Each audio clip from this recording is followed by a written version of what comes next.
Ser podcast.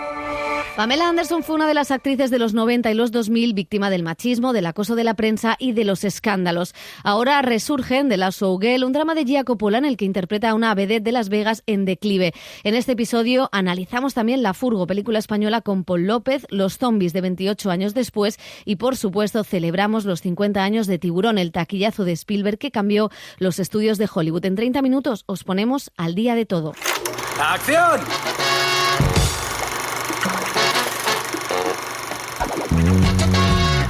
El cine en la Ser con Pepa Blanes.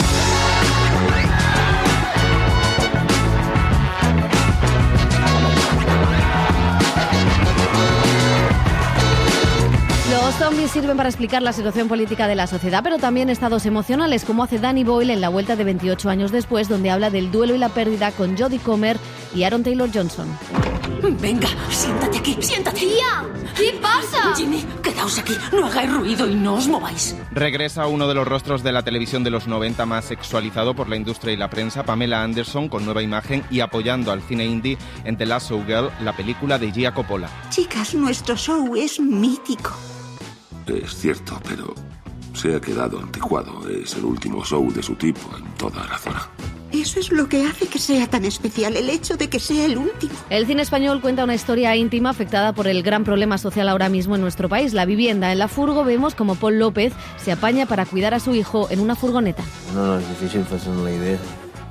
Penses que en algun moment s'arreglarà, que és només un parèntesi. Celebramos los 50 años de Tiburón de Steven Spielberg, una película fascinante que inauguró la era del blockbuster y que sigue poniendo los pelos de punta al espectador. Yo no digo que no sea el verdadero, es posible que lo sea, es muy posible. Martin es un devora-hombres, que son muy raros en estas aguas. Y en televisión, por fin se estrena en España Blossom Shanghai, la serie que abarca cómo el capitalismo entró a saco en la China de los años 90 y que dirige el maestro Wong Kar-wai. Para hacer negocios hay que colaborar. El señor Bao necesita su producto y el señor Fan la perspicacia del señor Bao. Te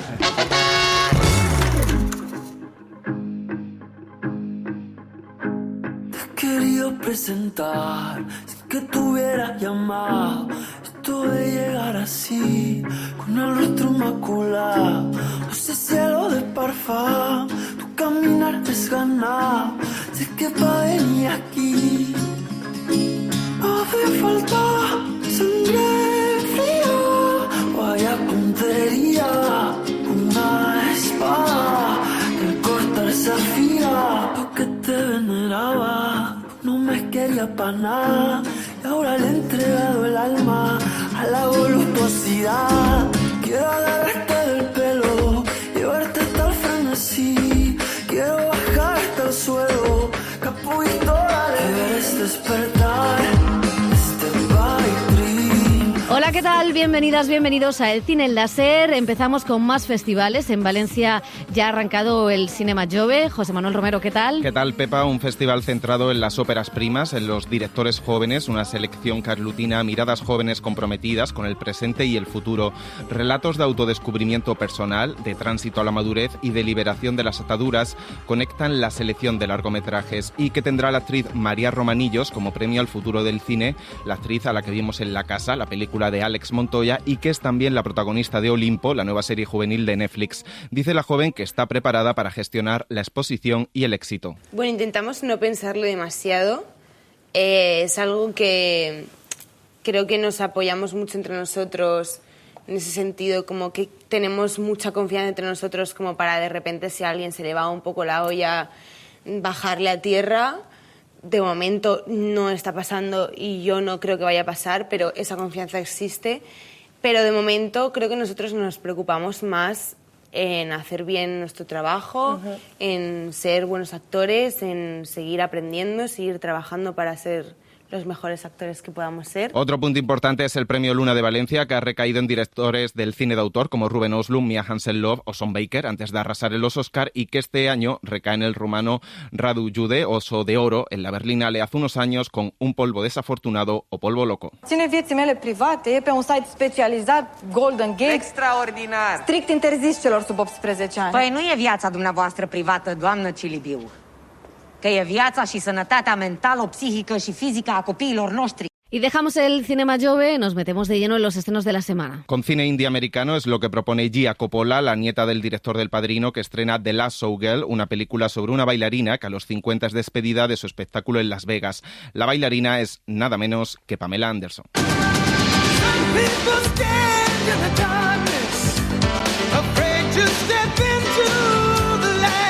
Pamela Anderson fue el cuerpo y el rostro más sexualizado de la televisión. Se convirtió en estrella y en icono gracias a su participación en la serie Los Vigilantes de la Playa, que incidía en la sublimación del cuerpo femenino. Ahora solo salgo metiéndome en el agua y sacando una bolsa de drogas. Sí, creemos que tiene mucha más fuerza así. Sí, es muy cinematográfico. Empiezas a correr, te zambulles en el agua. Sí, pero lo bueno de la idea era que cuando le hablo de esto ese es el momento en el que por fin se da cuenta de las consecuencias de sus actos. Creímos que tendría más fuerza, sin diálogo. Una industria que la utilizó y un novio que se aprovechó de ella en una relación tóxica hicieron que la actriz se retirara por un tiempo. De ese periodo hubo hasta una serie. No sé cuántas copias habrá por ahí fuera. Podría haber docenas, cientos. ¿Qué es esto? ¿Qué es el qué? Esto, HTTP, ¿qué? Una página web. Están haciendo una para Barb White. Pamela Anderson. Ahora ha vuelto, lo hizo en septiembre del año pasado en San Sebastián, donde presentó su nueva película después de haber escrito una biografía y un documental contando su experiencia. Mejor que la muerte. Lo del renacimiento es como un halago, pero siento que ha habido momentos en los que no sabía si iba a pasar algo bueno. Y no soy una persona ambiciosa, pero quiero desarrollar mi potencial. Esto demuestra el dicho de que nunca es demasiado tarde. Mucho más madura, con los signos propios de que el tiempo ha pasado, con una nueva imagen, sin maquillaje, con gafas y más recatada en la forma de vestir, Pamela Anderson ha vuelto al cine, pero no a cualquier cine, al indie americano. Nada parece quedar de aquella bomba sexual rubia y exuberante que adornaba vestuarios, cuartos adolescentes y cabinas de camiones.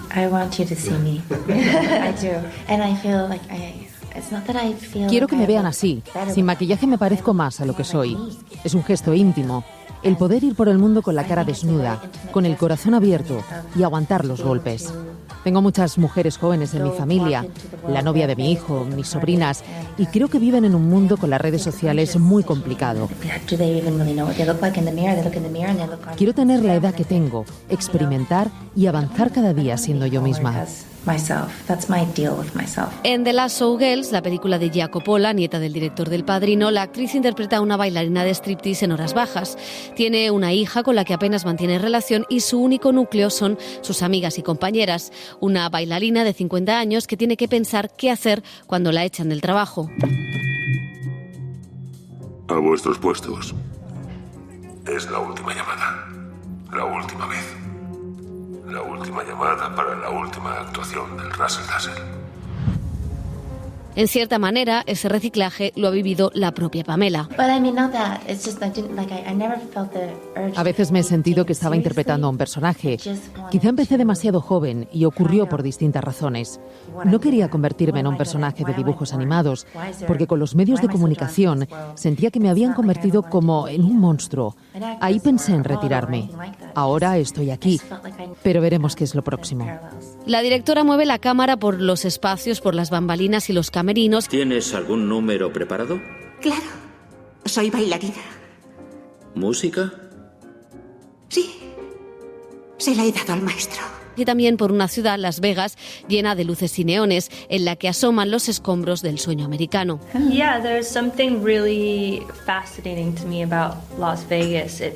Hay algo muy fascinante en Las Vegas.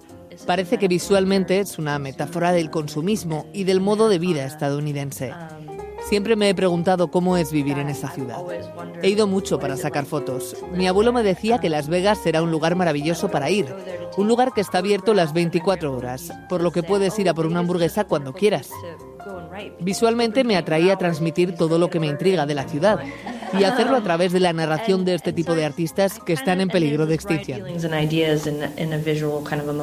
La película habla de temas como la maternidad. Aquí tenemos a una madre soltera y trabajadora cuyo trabajo la ha alejado de su hija, con la que trata de restablecer la relación. También aparece el tema de la sexualización de las mujeres, el edadismo, la precariedad, pero sobre todo la amistad femenina. Las Vegas nos trataba como estrellas de cine. Los trajes, el escenario. Éramos embajadoras del estilo y el glamour. La showgirl de Las Vegas. Lo hace con el personaje de Jamie Lee Curtis, en el que se apoya Pamela Anderson. La actriz reconocía que las peores críticas en su pasado las recibió de mujeres periodistas, pero sabe que esta nueva generación de mujeres es diferente, como nos contaba la directora. Of a generation where women are having to be more supportive of one another. Pertenezco a una generación en que las mujeres se apoyan, pero sí es cierto que creo que no siempre ha sido así. En el pasado estaba esa idea de competir. Rodar esta película con Pamela Anderson, con Jamie Lee Curtis y el resto de actrices ha hecho que vivamos en una gran familia, con camaradería, y que nos hayamos apoyado en el set mutuamente.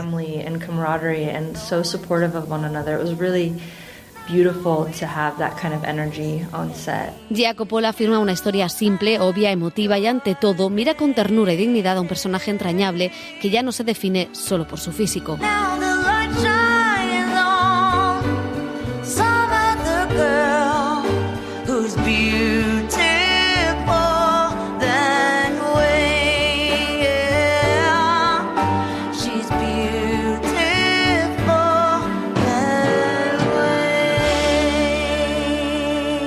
El otro gran estreno comercial es 28 años después, la vuelta a la saga del director británico Danny Boyle, que sabe aunar una mirada política a la figura del zombi y hablar del duelo y la pérdida. Nos lo cuenta Helio Castro.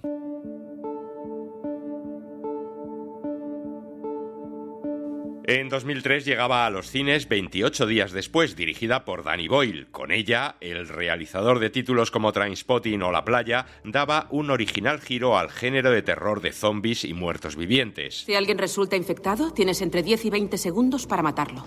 Da igual que sea tu padre, tu hermana o tu mejor amigo. Eso no importa. Y para que sepas lo importante que es, si te pasa a ti, lo haré sin dudarlo. El guión estaba escrito por Alex Garland, director posteriormente de títulos como Ex Machina o Civil War, y tenía como punto de partida una gran infección que comenzaba cuando un grupo en defensa de los animales liberaba de un laboratorio londinense a unos chimpancés usados para experimentos científicos. Los chimpancés están infectados. Son muy contagiosos. Se les ha suministrado un inhibidor. ¿Infectados de qué? Para poder curar, antes hay que investigar. He preguntado, ¿infectados de qué? De ira. El film fue un éxito de público y a partir de ese momento los zombies volvieron a ponerse de moda. En 2007 llegó la secuela, 28 semanas después, dirigida esta vez por el español Juan Carlos Fresnadillo. Y bueno, al margen de la pasión que Dani pudiera sentir por Intacto, por la película que había hecho, hablaban de una mirada de fuera, una mirada de alguien que no vive en Londres, que aportara a la historia una nueva dimensión, una mirada nueva, diferente sobre una ciudad y sobre un género tan específico como este, ¿no?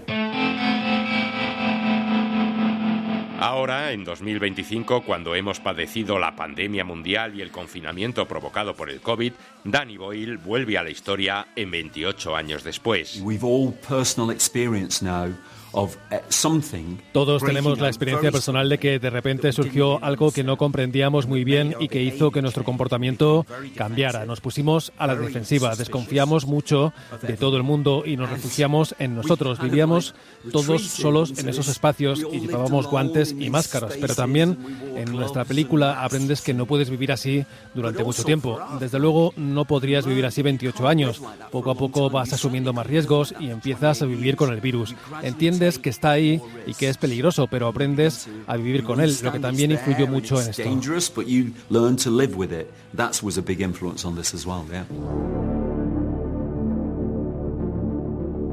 28 años después está interpretada por Jodie Comer, la actriz de la serie Killing Eve o de la película El último duelo, y por Aaron Taylor Johnson, al que hemos visto recientemente en Nosferatu. También sale Ralph Fiennes interpretando a una especie de médico gurú, pero el gran protagonista es el chaval Alfie Williams, que da vida al hijo de esta pareja y que se adentra en territorio infectado. Me da que es un poco joven. ¿Está listo, Kim? Lo que vemos en la película es que 28 años después de que comenzara la infección, Gran Bretaña está aislada y custodiada por un ejército internacional que impide que nadie llegue al continente. Unos pocos no infectados sobreviven en una pequeña isla frente a las costas. Hubo tantos muertos, infectados y no infectados. El guión, escrito una vez más por Alex Garland, nos presenta una ensoñación de la mítica Inglaterra medieval, con arqueros como Robin Hood.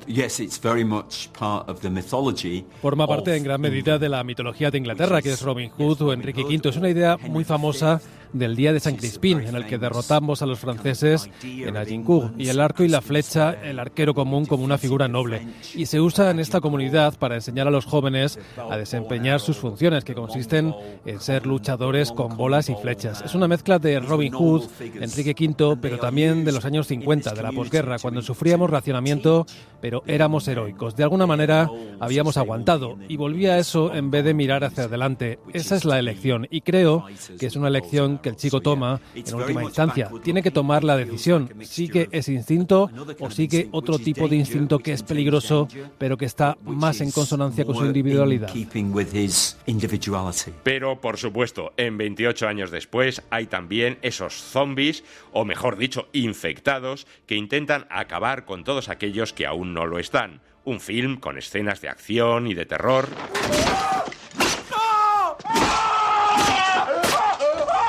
Una historia que tendrá su continuación en otros 2 largometrajes más que se irán estrenando en los próximos años. Una vez que lleguéis a tierra, no podrán rescataros. Una trilogía con una estética muy especial, con una bellísima fotografía que resalta las escenas filmadas en plena naturaleza. Unos bellos paisajes y naturaleza salvaje, pero habitados por esos infectados que 28 años después... Tenemos que irnos. Pronto llegarán más infectados. Siempre llegarán. Siguen sedientos de carne humana.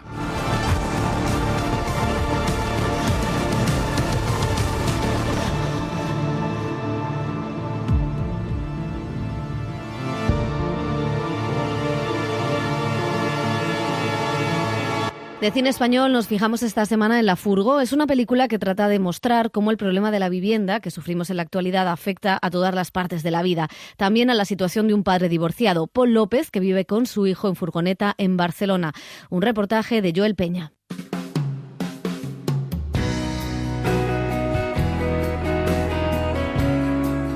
Hay tantos tipos de paternidades como distintas maneras de crear y de construir un hogar, sino que se lo pregunten a Pol López. Papá, La Furgo.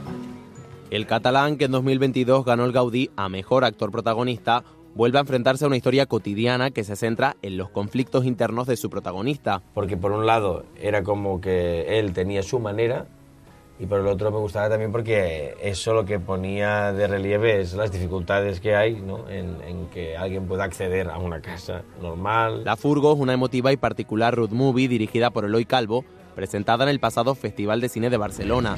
¡Wow! Mira, Violeta. La película sigue la vida de un padre divorciado que, envuelto en una espiral de insatisfacción personal y fracasos laborales, No és per presumir, però és que el puto amo fent les coses malament. debe asumir la custodia compartida de su hija sin contar con una red de apoyo estable. Lo que retrata es como esa soledad casi no buscada, ¿no? Esa soledad de esos personajes que no son conscientes ni que quizás están solos, ¿no? Papá, l'espai és molt gran. Oso camina al borde de los límites de la precariedad, es nómada, no tiene un empleo fijo y vive en una furgoneta junto a su hija de 6 años. Més gran. És infinit.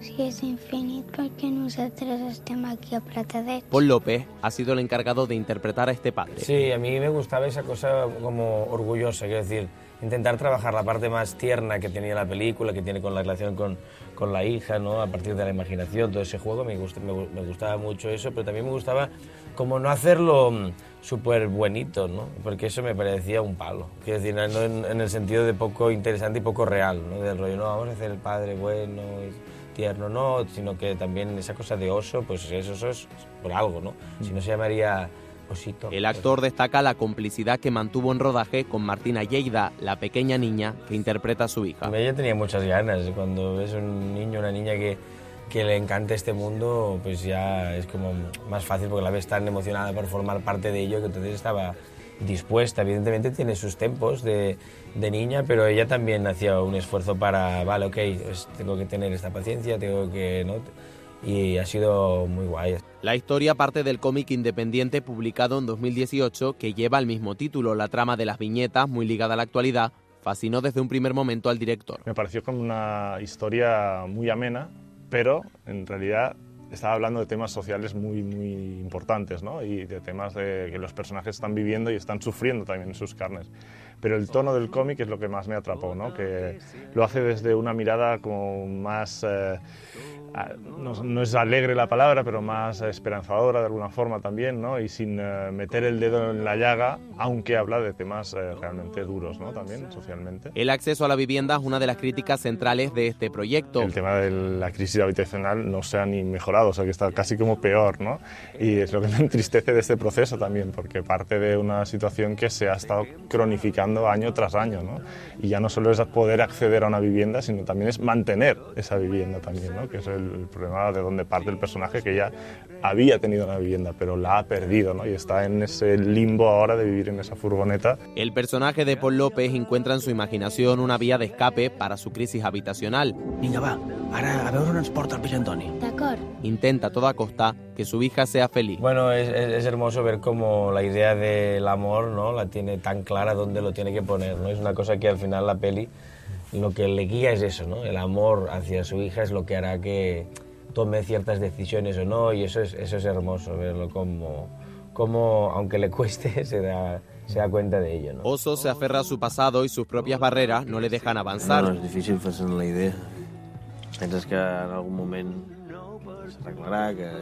Sin embargo, encuentra un trabajo como repartidor para intentar esquivar su propia marginalidad. I ara a dormir, a la verdad al cole. La Furgo es una película amable que pone rostro a la precariedad sin caer en el dramatismo. El cómic ya tiene ese tono, ¿no? Que se permite ese juego entre un tono muy dramático y también, porque habla de estos temas, y un tono a veces incluso de humor absurdo. Una historia que recuerda que empezar de nuevo no siempre es un camino fácil. Me estimaré.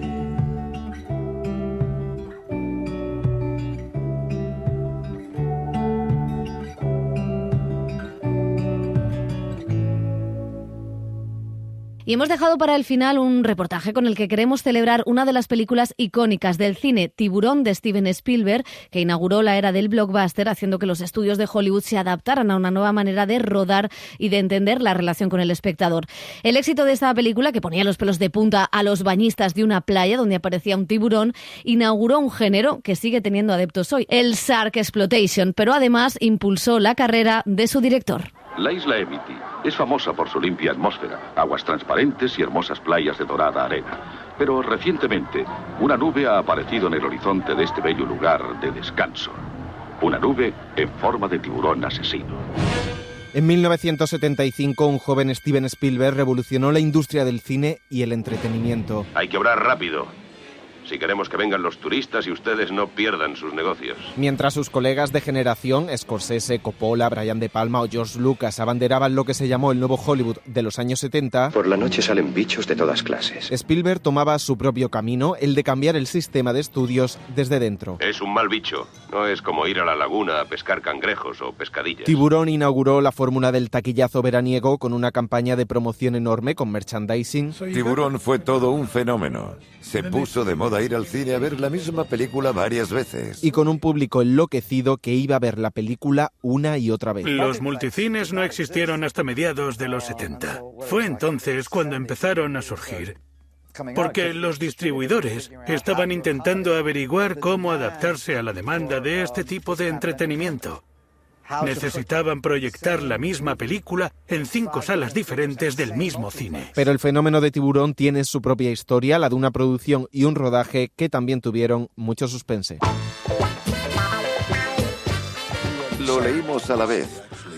De hecho, los manuscritos llegaron a Nueva York y a Los Ángeles al mismo tiempo. Los productores de Universal se adelantaron y compraron los derechos del libro de Peter Benchley antes de que saliera a la venta. Parecía una idea estupenda para una película. Aunque nunca se hubiera publicado, creo que la habríamos comprado, aunque hubiéramos leído solo el primer capítulo. Spielberg, que ya había dirigido El Diablo sobre ruedas y Loca Evasión, se encontró el manuscrito en las oficinas de Universal y se lo llevó a casa. Nos hallamos enfrentados con una máquina de devorar, un verdadero milagro de la evolución. Le atrajo tanto la historia que quiso adaptarla. El escritor, que había trabajado como periodista y se había encargado de los discursos del presidente Johnson, llevaba años obsesionado con un gran tiburón blanco. Por mi propia curiosidad, llevo estudiando los tiburones desde que era niño. Crecí en Nantucket. En 1964, un gran tiburón blanco de 2.000 kilos, que en Australia es conocido como la muerte blanca, fue capturado en Montauk, Long Island. Pensé, ¿qué pasaría si uno de estos animales llegara a una zona turística y no se marchara? ¿Cómo afectaría a la economía? ¿Cómo reaccionaría la gente frente a esa amenaza? Con numerosos cambios, quejas del escritor al estudio y un rodaje que empezó sin estar terminado el guión, Spielberg y su equipo se trasladaron a Martha's Vineyard, una isla en la costa de Massachusetts, para empezar un rodaje que solo tuvo complicaciones. La película tenía un presupuesto de entre 4 y 5 millones de dólares y acabó costando 12. Y de unos 60 días de rodaje pasó a más de 150, es decir, 5 meses para retratar esa psicosis colectiva. Todo es cuestión de psicología. Gritas barracuda y todo el mundo dice, bueno, ¿y qué? Gritas tiburón y cunde el pánico y adiós temporada de verano. Spielberg no quería rostros famosos, sino actores que representaran a hombres corrientes. El problema fue que los intérpretes dudaban del propio director y no se llevaban muy bien. Esto no lo hace una hélice, ni un arrecife de coral, ni ningún Jack el Destripador. Tanto que lo llegaron a criticar en la televisión local. Roy Scheider venía de protagonizar The French Connection. No es el tiempo que lleva a rodar la toma lo que nos lleva tiempo. Es el tiempo entre tomas lo que nos lleva el tiempo que no podemos tomar. Richard Dreyfuss ya había participado en El Graduado y American Graffiti. Solo me estoy criticando a mí mismo. Pero como actor ha sido un error. Y el británico Robert Shaw había trabajado en El Golpe y era conocido por sus malas pulgas y su afición al alcohol. Cada uno tiene sus métodos.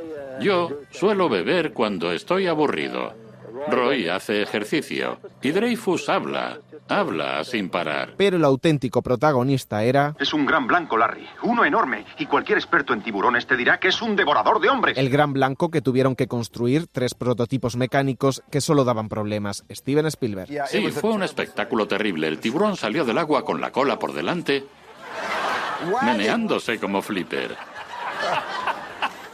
La cola se metió en el agua y se hundió. La ausencia del tiburón mecánico acabó beneficiando a una película que es una clase maestra de suspense, del uso del punto de vista subjetivo y en la que la gran amenaza no se ve hasta la mitad del metraje. Las pesadillas del jefe Brody se hacen realidad en ese momento, cuando la cámara efectúa ese traveling compensado para convertir su paranoia en realidad, que era el objetivo de ese plano. Spielberg tomó muchas referencias, entre ellas esa del traveling compensado que inventó Hitchcock en Vértigo y también bautizó al temible escuálido. Bruce. No voy a pedirle el apellido. ¿Se llamaba así por alguien? Es mi abogado, Bruce Reimer, así que...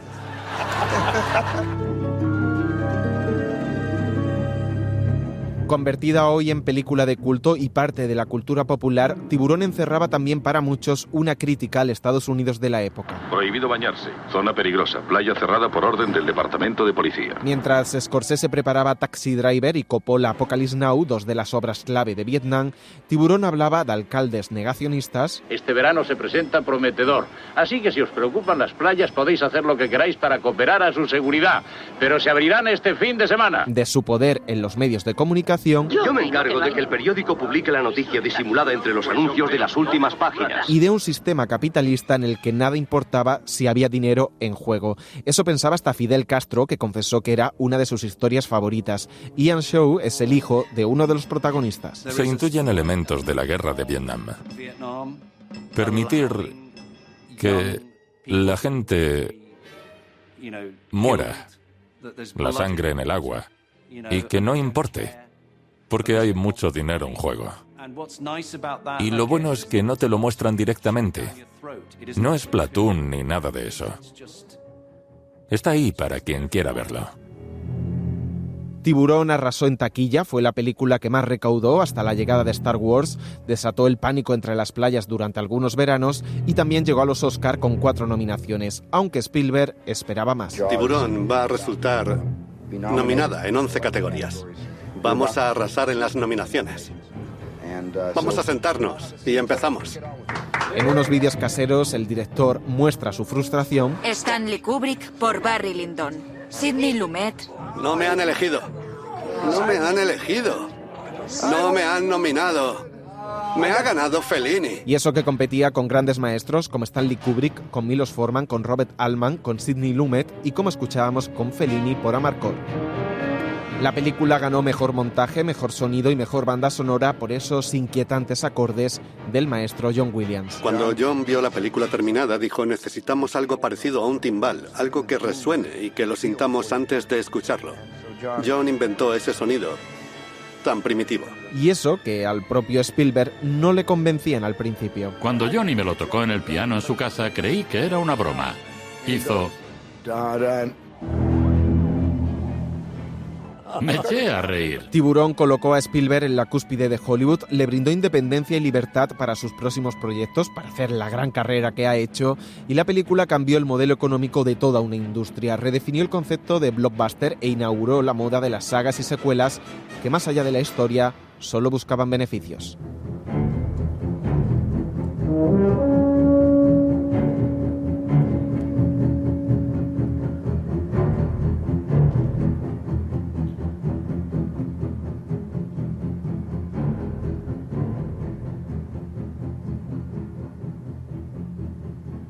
El cine en la SER con Pepa Blanes.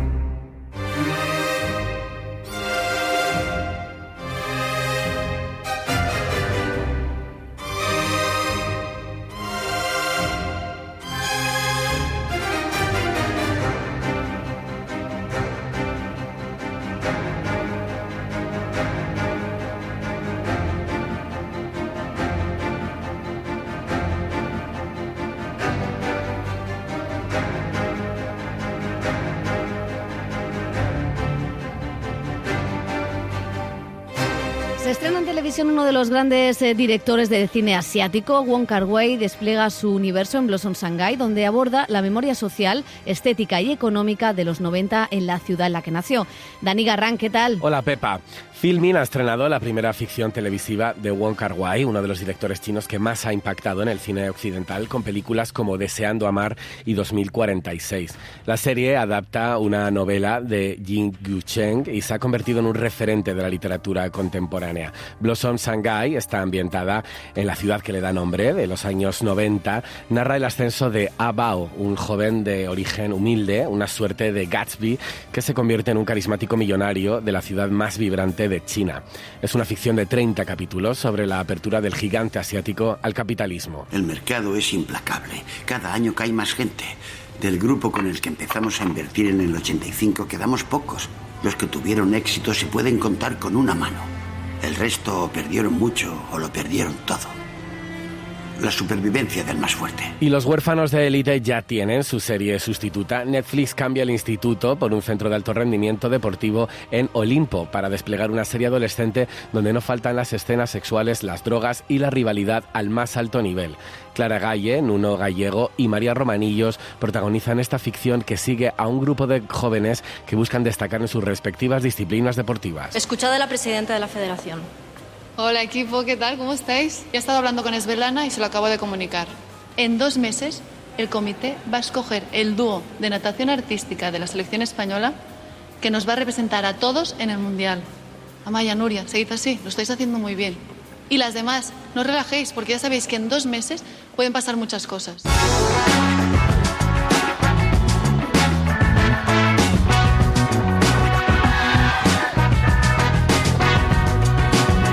Terminamos el cine en la SER. Gracias Julia García, José Manuel Romero y Joel Peña. Nos despedimos con Johnny cogió su fusil, una de las películas más duras contra la guerra, y celebramos al actor Donald Sutherland justo cuando se cumple 1 año de su muerte. Adiós. ¿Quieres más a tu caña que a mí? Pues claro que sí. ¿Qué tienes tú que me pueda dar distinción? Tú no eres nada extraordinario.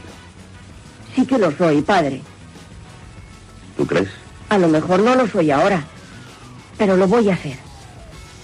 Naturalmente, hijo. Salvarás al mundo para la democracia.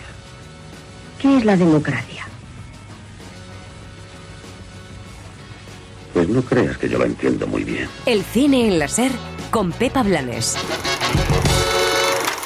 Para no perderte ningún episodio, síguenos en la aplicación o la web de la SER, Podium Podcast o tu plataforma de audio favorita.